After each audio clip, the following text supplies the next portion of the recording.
Et pour faire le point sur la réponse du Canada à ce conflit, je retrouve notre panel de députés. Pour les libéraux, Marie-France Lalonde, pour le Bloc québécois, Christine Normandin et pour le NPD, Alexandre Boulris. Je vous mentionne que les conservateurs ont refusé de nous envoyer un représentant. Alors, bonsoir à vous trois. Bonsoir. Merci, bonsoir. Je vais commencer par les signataires de la lettre envoyée au premier ministre vendredi en faveur de ce cessez-le-feu. Alexandre Boulris, est-ce que cessez-le-feu, en ce moment, ça viendrait nuire au droit d'Israël de se défendre, vous pensez? Ben, nous, on pense pas, et je fais partie de ces 33 députés libéraux, verts et néo-démocrates, mais pas de conservateurs ni de bloquistes qui ont signé cette lettre-là du groupe d'amitié Canada-Palestine pour demander un cessez-le-feu. On est dans une crise humanitaire qui est extrêmement grave. Israël a le droit de se défendre, a le droit de vouloir s'attaquer au Hamas qui a tué 1400 Israéliens, dont de nombreux jeunes, qui a encore 200 personnes en otage. Mais là, ce qu'on voit, c'est des bombardements qui sont indiscriminés, qui frappent la population civile de Gaza. On est à plus de 5000 morts, dont 2000 enfants. C'est un enfant palestinien tué à toutes les 15 minutes. Je pense que selon nos valeurs, on doit dire, on doit des deux côtés arrêter ces bombardements sur des civils innocents. Oui. Christine Normandin, aucun des députés du Bloc québécois n'a signé cette lettre au premier ministre vendredi. Mais aujourd'hui, le Bloc québécois demande une trêve pour acheminer l'aide humanitaire. Donc, on doit comprendre que vous demandez un cessez-le-feu de courte durée, temporaire, c'est ça? Exactement, parce qu'un cessez-le-feu généralisé, ce que ça fait finalement, c'est que ça permet au Hamas de regrouper ses forces et combien de temps ça prendra avant qu'il y ait une nouvelle attaque. Et effectivement, ça nuit au droit d'Israël de se défendre. Et on revient au statu quo ante qui est absolument intenable si on veut à long terme ou idéalement à moyen terme, avoir de réelles négociations au niveau de la paix. Donc, ce qu'on souhaite, c'est qu'il y ait un cessez-le-feu négocié, parce qu'on ne peut pas s'attendre du Hamas à ce qu'il y ait un cessez-le-feu généralisé, un cessez-le-feu négocié pour permettre l'acheminement de matériel humanitaire et pour que les gens puissent se rendre aussi de leur maison jusqu'au corridor humanitaire qui devront être maintenus par la suite. On sent dans le contexte que c'est une position qui est raisonnable, qui peut être mise en œuvre aussi, parce que un cessez-le-feu, autant on le souhaite, là, on aimerait ça qu'au bout de 75 ans d'hostilité, on peut se dire aux deux belligérants, ben arrêtez, là, ce serait le temps. Ça arrivera pas, mais c'est un vœu pieux. Mais dans le contexte où on doit être aussi réaliste, il me semble que c'est la meilleure des solutions à privilégier, et c'est ce qui est demandé également par l'ONU, ce qui est discuté présentement par le Parlement européen aussi. Marie-France Lalonde, cette histoire de cessez-le-feu, on l'a vu, ça suscite des tensions dans votre propre caucus. Jusqu'à quel point cette question, ça divise les libéraux? Écoutez, on était très clair au tout début que nous soutenons Israël dans son droit de se défendre. La protection des civils est primordiale et j'étais très fière de voir l'engagement du gouvernement du Canada ce week-end, particulièrement lorsque la ministre Joly et le ministre Ammann étaient en Égypte, et on a annoncé un engagement de 50 millions de dollars supplémentaires justement pour cette aide humanitaire. Ça va amener l'engagement du gouvernement à 60 millions de dollars pour permettre d'aider les gens à Gaza dans le corridor humanitaire qui a été créé avec Israël et Égypte. Je crois que même ce week-end, l'aide commençait. On parle de l'eau, de la nourriture, l'aide médicale. Donc, notre gouvernement est là pour aider les gens qui ont des besoins humanitaires. Oui, l'aide humanitaire qui a commencé en fin de semaine, effectivement. Mais pourquoi pas un cessez-le-feu maintenant, en ce moment?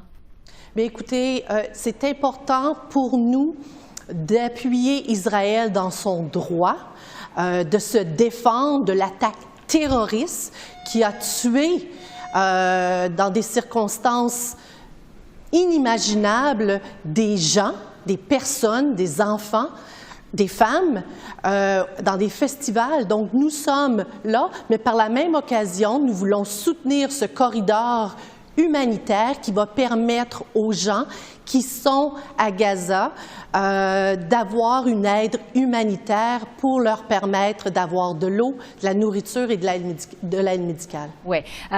La ministre Joly a aussi dit aujourd'hui qu'il faut préparer le terrain à moyen et à long terme en prévision de la fin des hostilités.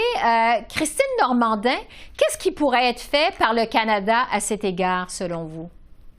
Mais déjà de soutenir les demandes qui sont faites par d'autres acteurs internationaux, notamment celles qu'on présente d'une trêve, ne serait-ce que maintenant.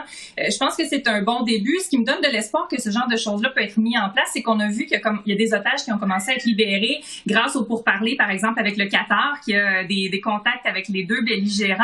Et ce qui me permet peut-être d'espérer à long terme qu'il puisse y avoir une fin à ce conflit-là, c'est d'une part si Israël réussit à déraciner ne serait-ce que la portion militaire du Hamas et dont le but ultime est la destruction d'Israël. On ne peut pas avoir de pourparlers de paix dans ce contexte-là. Et d'autre part, il y a plusieurs observateurs internationaux qui croient qu'il y aura à court terme un changement de gouvernement du côté d'Israël parce qu'on peut difficilement s'imaginer des pourparlers de paix avec un Netanyahou qui, à l'époque, a pourfendu les accords d'Oslo et qui est à la tête d'un gouvernement d'extrême droite. Donc, on peut espérer qu'avec ces deux changements-là de part et d'autre du côté des belligérants, il y aura peut-être une meilleure ouverture à des pourparlers de paix, ce que la situation actuelle ne permet pas et ce qui serait cristallisé par un cessez-le-feu à long terme. Donc, il y a cette donnée-là aussi qui entre en ligne de compte dans le fait de demander ne serait-ce qu'une trêve temporaire qui est réaliste, qui peut être négociée entre les parties versus un cessez-le-feu qui nous ramènerait à la case départ et rebelote. On reverrait ce qu'on a vu dans les dernières années à répétition. Alexandre Boulris, qu'est-ce qui pourrait être fait par le Canada à moyen et à long terme? Il faudrait être clair avec le gouvernement Netanyahou qui doivent cesser cette punition collective sur les 2,3 millions de Palestiniens qui sont coincés à Gaza. C'est une prison à ciel ouvert, on ne peut pas sortir de là. Et parlant de droit, quand les libéraux nous disent il faut respecter le droit international, mais la punition collective et le fait de faire un siège sur une population civile comme ça de 2 millions de personnes, c'est également à l'encontre du droit international de priver les gens d'eau, de médicaments, de carburant. On a un système de santé qui est en train de s'effondrer carrément à Gaza. J'ai parlé avec des gens dans les derniers jours. Il y a même des risques de choléra et de maladies qui vont se répandre parce qu'ils ont de la difficulté à gérer les cadavres. Ils n'ont pas de chambre réfrigérée pour s'occuper des corps des gens qui ont été décédés, qui sont fait bombarder par Tsahal en ce moment. Alors, il faut libérer les otages israéliens, mais le Canada doit être beaucoup plus clair. Les libéraux doivent être beaucoup plus clairs pour dire à Israël que combattre le Hamas, c'est une chose. Bombarder de manière indiscriminée une population puis faire une punition collective, c'est contre le droit international. Oui. Marie-France Lalonde, vous venez d'entendre les suggestions de vos collègues. Qu'est-ce que vous en pensez? Écoutez, je vais y aller sur un point. Le 7 octobre dernier, le peuple israélien a été attaqué par une organisation terroriste, le Hamas. Des centaines, des milliers de vies ont été perdues. Israël a le droit de se défendre, mais comme fier Canadien, Canadienne, j'entends ce que les gens disent, c'est le droit humanitaire. Et c'est pour ça que nous avons mis en mesure, du tout début, la ministre Joly a été en contact avec le premier ministre et le ministre Blair avec ses homologues pour pouvoir discuter de façon régionale pour aider et amener ce corridor humanitaire. N'oublions pas non plus que le Hamas a des otages et des otages canadiens. Donc, notre demande a toujours été assez ferme.